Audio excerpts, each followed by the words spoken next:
Have you heard of any Native American lore around the lake? A little bit, Caddo Lake is from the Caddoan Indians, and that's who were the original settlers here, and that's why the lake is called Caddo Lake. I don't know of any Caddo Indians that still live near here. The last I heard, they found a family of Caddo Indians that lived in about middle part of Louisiana around Alexandria. And supposedly they were a branch off, I believe, the Choctaw tribe that had broke away and long time ago. And that's about it. The only thing is the folklore of how the lake was formed is all of a sudden the water started rising. They went to high ground, and so a lot of the areas of the lake that people still find arrowheads and pottery and things in is now covered with water. One's right behind us, maybe 400 or 500 yards, and that's supposedly where there was an encampment. And so their folklore says all of a sudden the lake was just formed.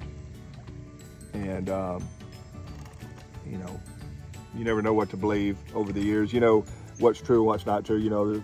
People say an earthquake formed the lake, and a lot of people say, well, that's when the Indians went to high ground because the earthquake happened, all the water started rushing in. Geologists say there's no signs of earthquake here, and there's core samples and stuff, and that the problem I have with the earthquake story is that was 150 years ago, maybe close to 200 years ago, is that these trees out here, many of them are 400 or 500 years old. Well, cypress tree has to grow in the water, has to start in the water. And so there was water here. Now, maybe an earthquake made it a little deeper. It's a very shallow lake. I mean, we're sitting in about 2.5 foot of water out here in the middle of the lake right now. And maybe that's the case, but the age of these trees tell me otherwise, that this lake wasn't just all of a sudden formed 200 years ago. So maybe it was a little swampier.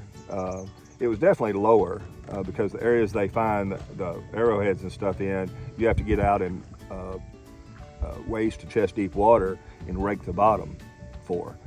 So that's where the encampments were. So it was lower at one time, but there's been water here for who knows since the beginning of time. Very rich under here with oil. The oil is just a decomposition. And you have a nearby town called Oil City, and has, Caddo Lake is the first body of water that had an over-the-water oil well ever drilled. So back in the early 1900s, I think 1911, if I'm not mistaken, but it's the first offshore oil well ever. And just made out of timbers from the woods, the cypress wood.